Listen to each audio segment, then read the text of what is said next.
दोस्तों नमस्कार। एनसीईआरटी गणित कक्षा 10वीं में आप सभी का स्वागत है। आज हम लोग प्रश्नावली 1.1 के प्रश्न संख्या 1 को सॉल्व करेंगे। तो आइए वीडियो शुरू करते हैं। प्रश्न संख्या 1 है, निम्नलिखित संख्याओं का एचसीएफ ज्ञात करने के लिए यूक्लिड विभाजन एल्गोरिथम का प्रयोग कीजिए। तो इस सवाल को सॉल्व करने से पहले हम ये जान लेते हैं कि यूक्लिड विभाजन एल्गोरिथम आखिर होता क्या है। तो यहाँ आप देख सकते हैं कि यूक्लिड का विभाजन प्रमेय क्या कहता है कि दो धनात्मक पूर्णांक a और b दिए रहने पर अद्वितीय पूर्ण संख्याएं q और r प्राप्त होती है कि a बराबर bq प्लस r। यहाँ शून्य से बड़ा और बराबर है r और r से बड़ा है b। तो इसके साथ हम ये भी समझ लेते हैं कि a b q और r का मतलब क्या है। तो यहाँ a को भाज्य कहते हैं, ठीक है, b को भाजक, q को भागफल तथा r को शेषफल कहते हैं, ठीक है। यानी फाइनल होता है भाज्य बराबर भाजक गुने भागफल प्लस शेषफल। अगर यहां से आपको समझ में नहीं आता है तो आइए आपको और समझाने की कोशिश करता हूं।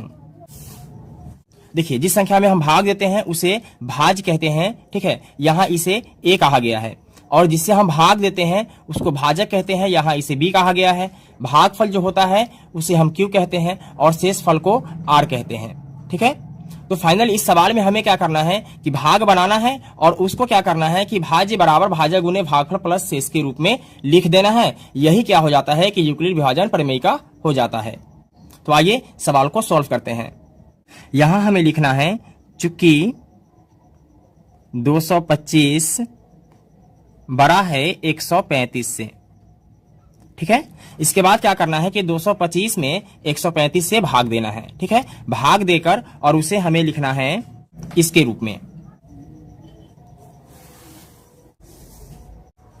तो 135 से भाग देना है 225 में। तो एक बार में लगाएंगे कितना आ जाएगा 135, दो बार में लगाते तो इससे ज्यादा हो जाता, यानी 135 दूना कितना हो जाता 270, ठीक है। अब यहां घटाना है तो 5 में से 5 माइनस करेंगे तो कितना आएगा 0। 2 में से 3 नहीं घटेगा, एक दहाई पैंचा लेंगे, कितना हो जाएगा 12। 12 में से 3 गया तो 9 और ये कैंसिल हो जाएगा, ठीक है। तो हमने आपको बताया था कि इसको हम क्या बोलते हैं, इसको बोलेंगे b। क्या बोलेंगे b, इसको बोलते हैं a और इसको बोलते हैं q और इसको बोलते हैं r, ठीक है। तब हमें क्या करना है कि इसके रूप में लिखना है। तो आइए लिखते हैं।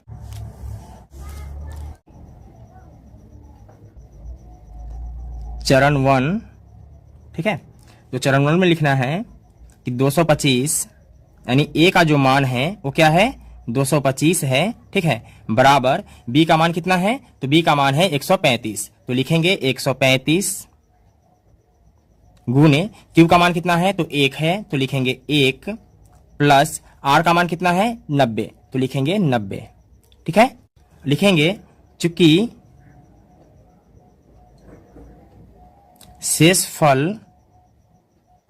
बराबर नहीं है शून्य के, ठीक है, क्योंकि शेषफल जो है वह शून्य नहीं आया है, हमें शेषफल शून्य का इंतजार है, ठीक है। जब शेषफल शून्य आ जाएगा तो उसी का क्या हो जाएगा, जो बी वाला होगा वही फाइनल मेरा एचसीएफ हो जाएगा, ठीक है। अब आगे बढ़ेंगे। अब क्या करना है कि फिर से इसको घेर देना है, ठीक है, और इस वाले को अंदर में लिखना है। तो 135, ठीक है, तो 90 एकम क्या हो जाएगा 90। तो 5 में से 0 माइनस करेंगे कितना हो जाएगा 5। 13 में से 9 गया तो कितना आएगा 4, ठीक है।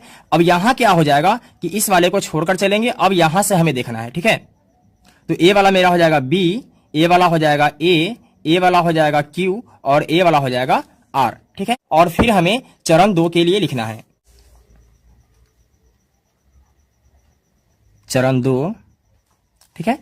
तो यहां हमें क्या करना है कि a बराबर bq प्लस r के रूप में ही लिखना है, ठीक है। तो a का मान कितना है, a का मान है 135, ठीक है। तो 135 लिखेंगे बराबर bq, तो b का मान कितना है 90 गुने q का मान है 1 और r का मान है 45, तो लिखेंगे 45, ठीक है। फिर लिखेंगे चूंकि शेषफल बराबर नहीं है शून्य के, ठीक है।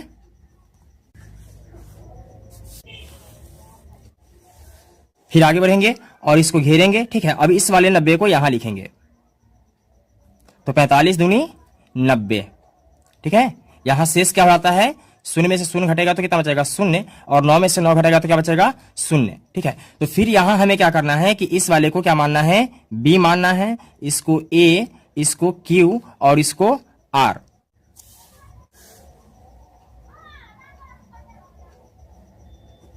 चरण 3, तो फिर हमें लिखना है a बराबर बी क्यू प्लस आर के रूप में। तो a का मान कितना है, a का मान है मेरे पास 90, तो लिखेंगे 90 बराबर बी क्यू प्लस आर। तो b का मान कितना है, b का मान है 45, तो लिखेंगे 45 गुने q का मान है 2, तो लिखेंगे 2, और r का मान कितना आया, 0 आया, तो लिखेंगे 0। देखिए a की जगह पे 90, b की जगह पे 45 और q की जगह पे क्या आ गया, 2 आ गया, और r के जगह पर फाइनल मेरे पास क्या आ चुका है, 0 आ चुका है। ठीक है, जब r के जगह पे 0 आ जाएगा तो लिखेंगे चूंकि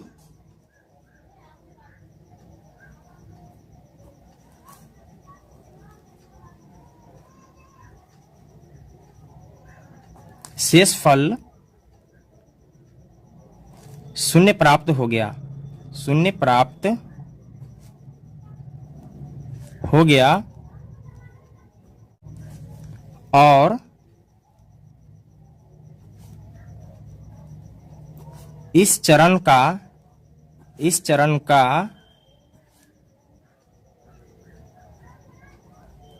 भाजक कितना है, 45 है, तो लिखेंगे 45 है, अतः 135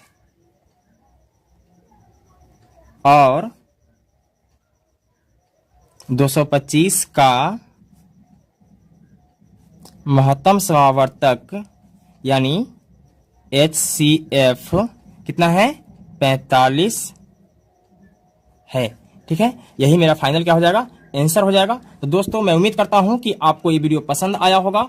अगर वीडियो अच्छा लगा तो एक लाइक कर दीजिएगा, चैनल पर नए आए हैं तो चैनल को सब्सक्राइब कर लीजिएगा। फिर मिलते हैं एक और वीडियो में, तब तक के लिए जय हिंद।